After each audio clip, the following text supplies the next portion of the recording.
Bem-vindo aqui! Hoje seguimos com os nossos vídeos sobre análise de papéis, já que estamos ainda na temporada de demonstração dos resultados referente ao primeiro trimestre de 2022. E dessa vez para o Banco do Estado do Rio Grande do Sul, o Banrisul, que apresentou um resultado ruim. Será que, para esse resultado ruim, no primeiro trimestre de 2022, chegou a hora de desfazer posição no banco? Mas antes de irmos adiante, eu tenho um pedido especial para você.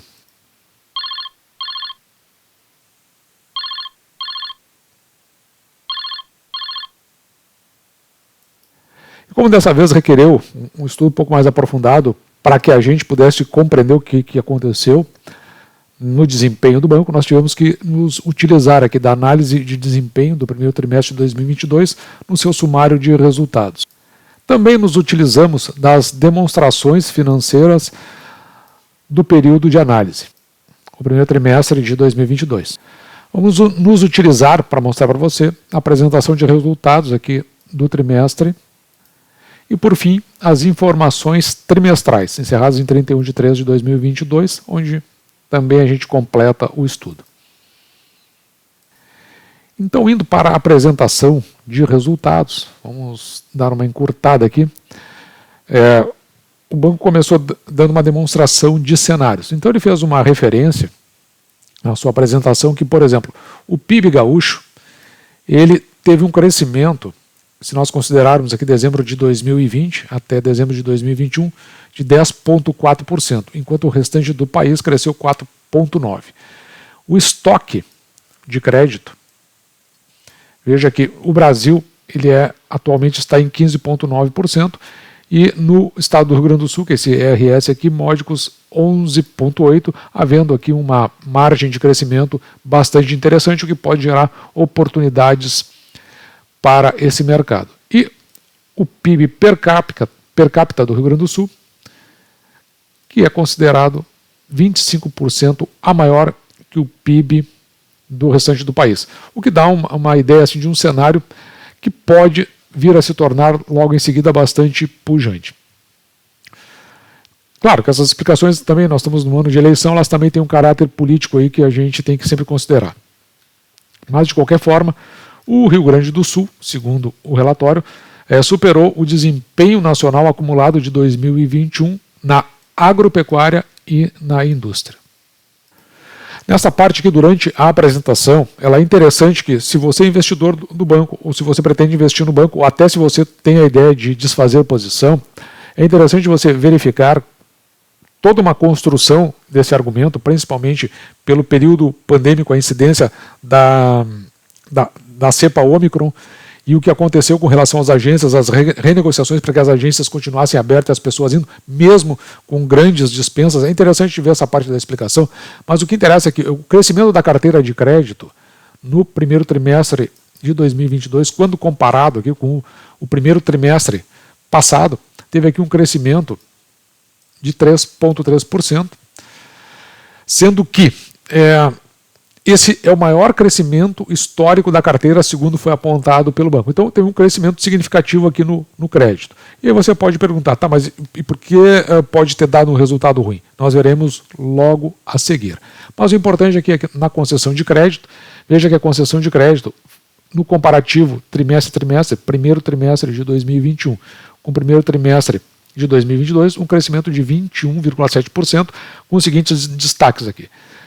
30,5% no crédito rural, 32,5% no comercial pessoa jurídica, e veja aqui, ó, isso aqui me chamou bastante atenção, e aqui eu fiquei realmente com uma pulga bastante desconfortável, na verdade não é desconfortável, uma pulga bastante confortável atrás da orelha, porque no crédito imobiliário teve um crescimento aqui de 108%. E aí a gente pensa da seguinte forma: eu tenho um crescimento da curva de juros. O natural seria que, por conta disso, houvesse uma redução, mas ao contrário, teve um aumento significativo. Então, algo que, se você ficar atento para esse tipo de detalhe, isso pode refletir dentro dos resultados do banco para os semestres, estou falando semestres, não trimestres, semestres vindouros. Além disso, a carteira de crédito, quando comparado com o primeiro trimestre de 2021, veja que ela salta aqui em valores, aqui, isso aqui está em bilhões, de 36,9 para 42,4. Um crescimento aqui de 15%, ou seja, acima da inflação e acima da taxa de juros. Os vetores de crescimento, é interessante aqui você dar uma observada, eu vou citar alguns aqui só para a gente não perder muito tempo e o vídeo não ficar muito extenso. Mas o crédito consignado, então veja que no ano contra ano cresceu 11,4% e em relação ao trimestre passado cresceu 2,4%. Na pessoa jurídica, aqui na aquisição de bens, aqui também me chamou bastante atenção, veja que o crédito cresce em 88,4% no comparativo ano a ano e mais, ele cresce 14,8% no comparativo trimestral. São dados que vão chamando a atenção. Na aquisição de bens aqui de pessoa física, que faz todo sentido quando a gente compara aqui com o crescimento para o crédito imobiliário, veja que ele cresceu no ano contra ano 132% e no comparativo com o trimestre anterior 19,3%. Então, todos esses números aí realmente me chamaram bastante a atenção e me colocaram aquela pulga mais confortável atrás da orelha. Na contrapartida, que também me pareceu interessante os números, vou marcar aqui nesta ponta, veja que esse aqui é o índice de inadimplência para 90 dias. 90 dias para cima. Então, observe aqui que o índice de inadimplência ele está aqui em 1,95 no total, sendo que o destaque maior ele fica para a pessoa jurídica, 2,45 e 1,8 para a pessoa física. E só para nós compararmos a questão do índice de inadimplência, eu estou preparando aqui a apresentação para o Banco do Brasil. Eu parei de fazer ela estava sendo feita na frente, justamente por conta do resultado do Banrisul, que fez com que a gente colocasse essa prioridade, já que existe uma demanda maior aqui no canal por conta do Banco do Estado do Rio Grande do Sul.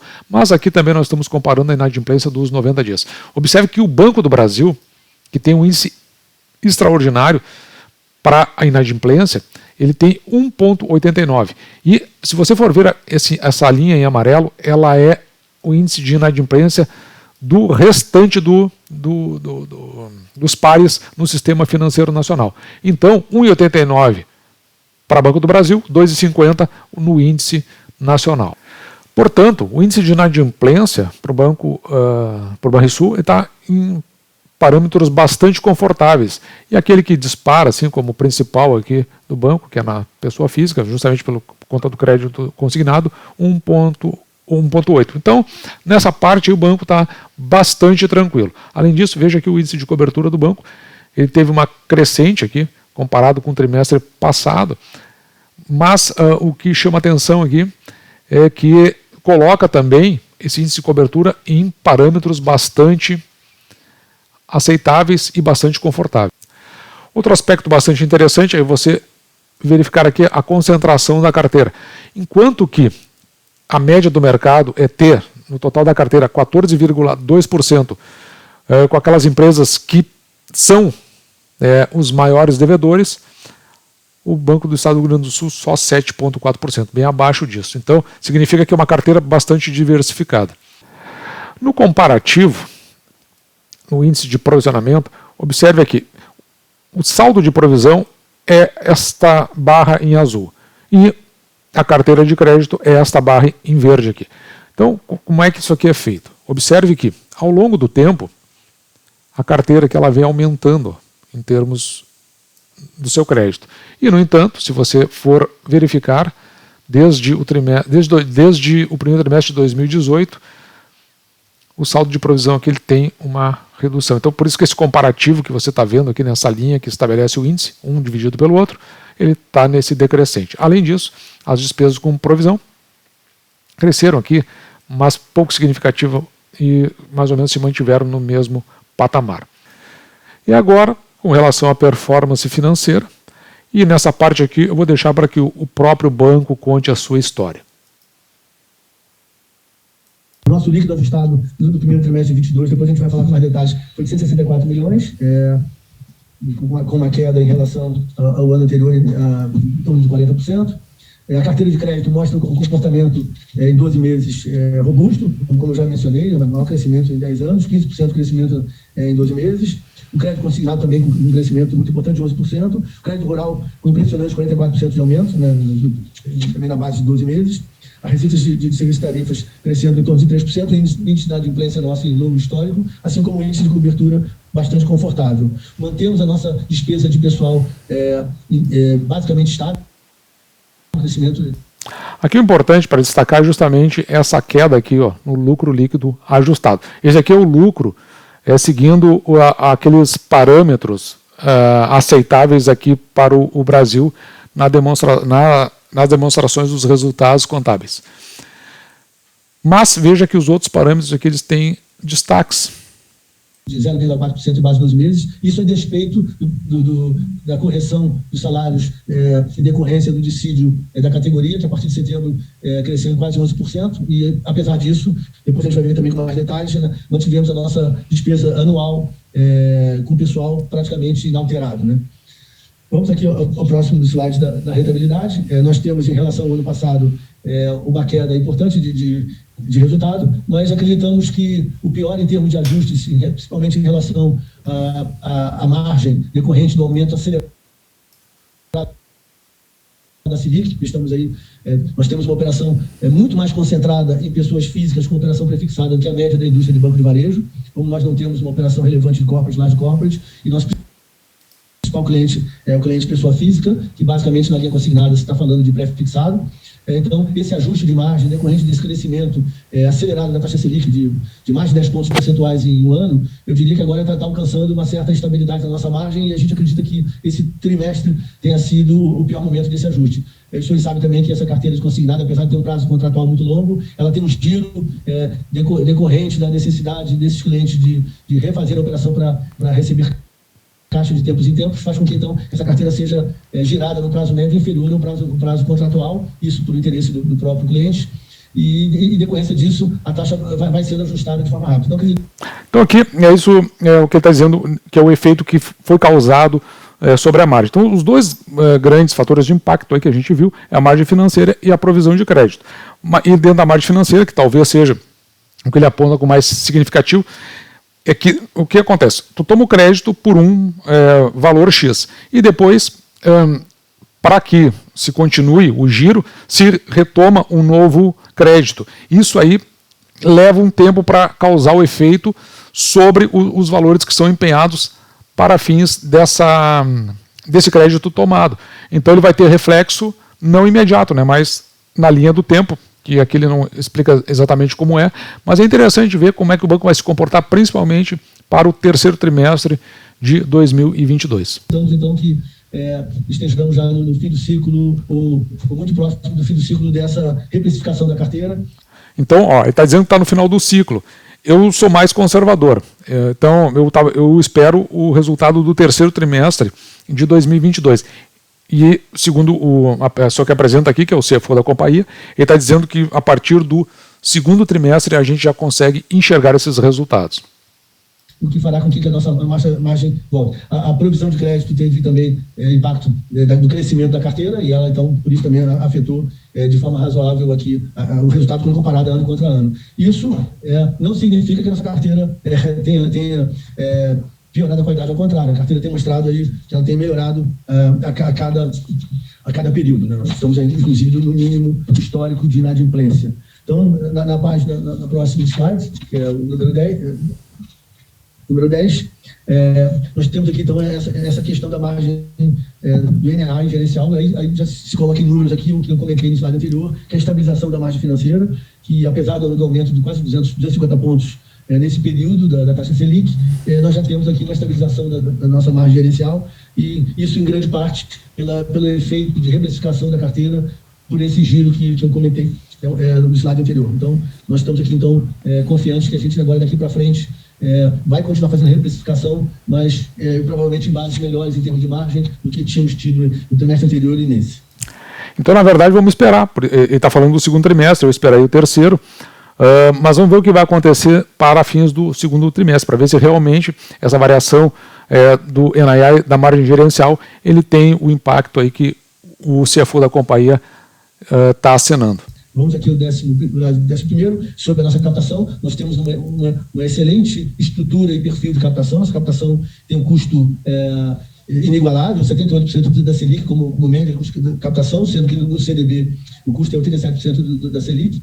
Então, nós temos um custo muito baixo e muito pulverizado. Então, nós temos aí muita tranquilidade de crescer nossa carteira de crédito, porque ela está lastreada numa captação que é diversificada, pulverizada e barata.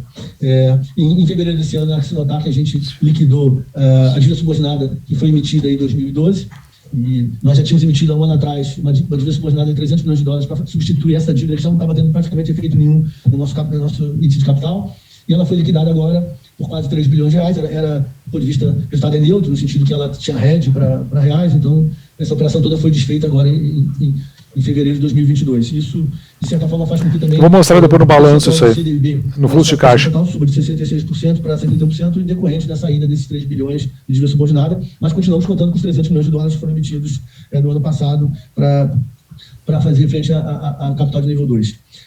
Nós temos também uma captação extremamente pulverizada, como mostra aqui a concentração, os 100 maiores clientes de captação têm somente 12% da captação total.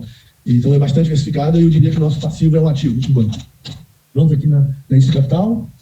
Temos também aqui uma situação muito confortável em termos de Basileia, com essa captação que foi feita há um ano atrás. Então temos aqui bastante base para continuar crescendo a carteira de crédito. Também a participação da dívida subordinada. Eu acho que já dá para parar por aqui, que é só para a gente colher aqui o índice de Basileia em 15,14, sendo que esses 2,4 aqui é o capital aquele que foi tomado emprestado, né? Se não me engano foi de Portugal, para fins então de compor o crédito, que é muito parecido com aquela operação que ele mostrou ali. Então tem um hedge ali para ela, se mais adiante eles devem quitar essa dívida mais ou menos parecido com o que aconteceu agora. Então vamos olhar agora para o fluxo de caixa aqui da companhia, com alguns detalhes aqui, alguns destaques que nós vamos citar. Vou começar pelo caixa líquido das atividades provenientes das atividades operacionais. Veja que está em 4,4 bilhões, um crescimento aqui significativo em relação ao mesmo período do exercício passado. Já o caixa líquido das atividades de investimento aqui, veja que ele está positivo. Então a gente não gosta muito quando ele é positivo. Aliás, a gente não gosta nada. Aqui ele foi negativo no mesmo período do ano passado. Mas o que afetou aqui esse caixa? Foi essa redução aqui dos títulos mantidos até o seu vencimento. E chama atenção aqui no caixa líquido das atividades de financiamento, observe aqui, enquanto foi 265 negativo no mesmo período do ano passado, dessa vez saltou para 3,1 bilhões. E por que isso? Veja aqui, pagamento de dividendos das subordinadas, aquele que foi citado lá que eu marquei, que estava em torno de 2,9. Então foi essa quitação daquela dívida. O restante aqui, que a gente gosta muito, é justamente por conta do pagamento aqui de juros sobre capital próprio de 136 milhões, que foi feito agora, se eu não me engano, no mês de março de 2022. Já para a variação do caixa no ano contra ano, observe que aqui houve um aumento do caixa aqui de 2,6 bilhões, enquanto que o caixa ano passado estava em 6,3 bilhões, ele está agora em 8,9. Portanto, a gente pode ver aí que a companhia está, pelo menos, gerando caixa. E trazendo os dados das demonstrações aqui, veja que para que a gente possa fazer um comparativo e analisar os números do ponto de vista de indicadores da companhia. Observe que a gente tinha uma expectativa aqui de receita líquida de 6,4. A gente não fez uma análise muito acurada, não deu tempo, mas até onde a gente conseguiu concluir, observe que, na verdade, para os resultados apresentados, ela ficou bem abaixo aqui, 5,2, encolhendo quase 24% em relação ao mesmo período do ano passado. Isso se nós colocarmos sob perspectiva de projeção. Já o lucro líquido também teve um decréscimo em relação ao passado, caindo aqui 33,72%. Mas aqui a gente está fazendo sempre no comparativo projeção. Como houve essa redução aqui do lucro líquido, vamos supor que o banco se mantenha exatamente na condição que ele está.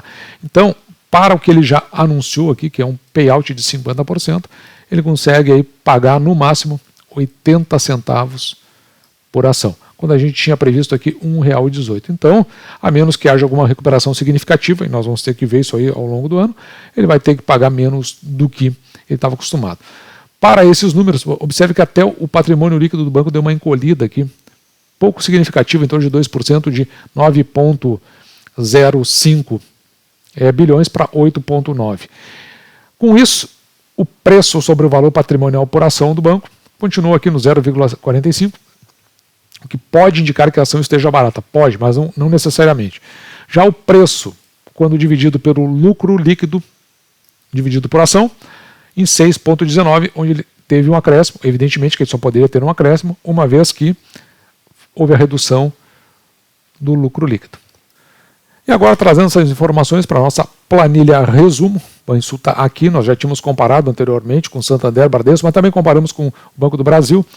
E aqui eu trago algumas observações. Vamos ver como é que está hoje a companhia quando nós colocamos ela frente ao que estava na última análise que nós fizemos, que foi do quarto trimestre de 2021, principalmente nesses indicadores aqui.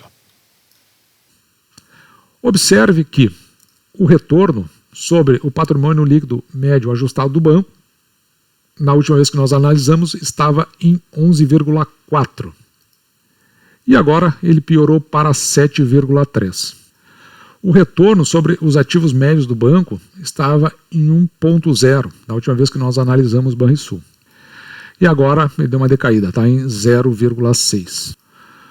Um índice que nós gostamos muito, que é o índice de eficiência, estava em 58,1, que é um índice ruim, um dos piores que eu já vi para bancos.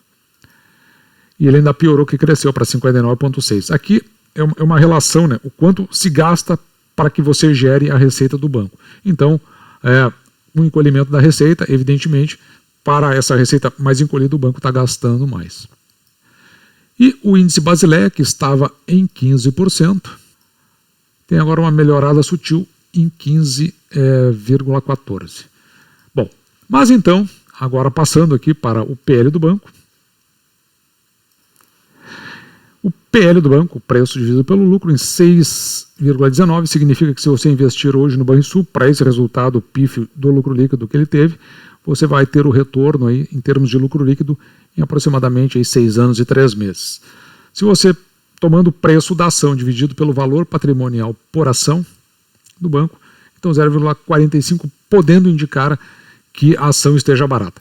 Se nós tomarmos aqui os últimos 4 anos do Banrisul, ele pagou em média 88 centavos por ação.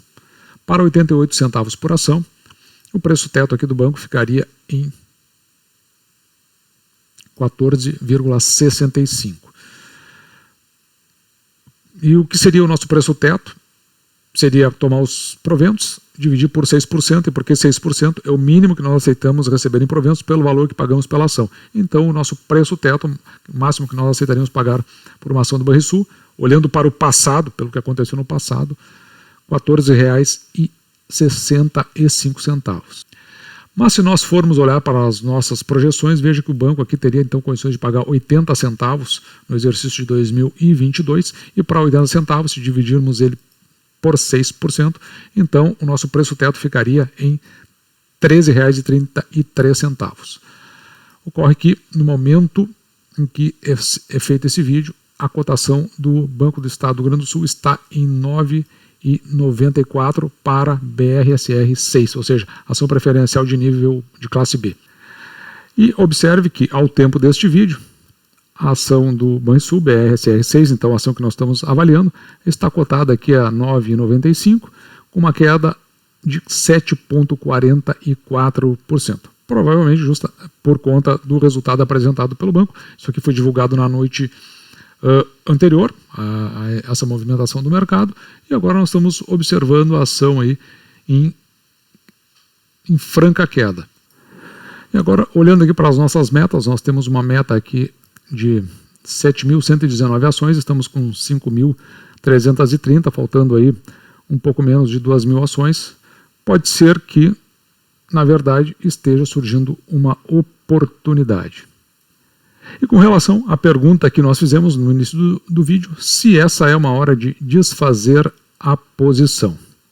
Então vamos já para os nossos comentários finais, indicando que nós não entendemos que seja por conta desse resultado ruim que o banco apresentou, que essa seja a hora de desfazer posição. A gente fez uma leitura de tudo que foi apresentado, nós entendemos que o resultado é ruim, mas o contexto que tem por trás da situação onde está inserido, onde está inserida a companhia, onde está inserido o banco, ele parece bem favorável. E existe uma possibilidade interessante de que isso possa vir a ser modificado ao longo do exercício. Importante é que a gente sempre fique atento, porque, na realidade, se isso não for algo sintomático, pode ser que neste momento esteja surgindo uma boa oportunidade de compra, que é como nós estamos enxergando. Isso aqui não quer dizer que nem se recomende a compra e nem que se recomende desfazer posição.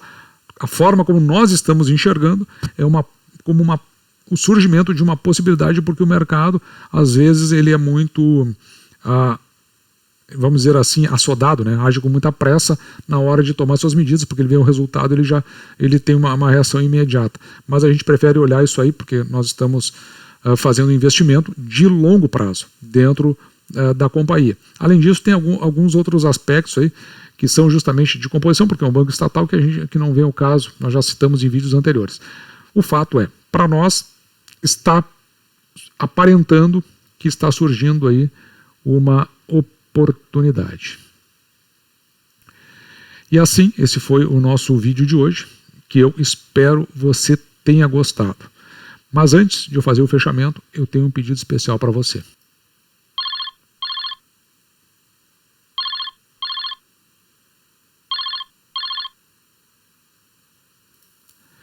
Um grande abraço!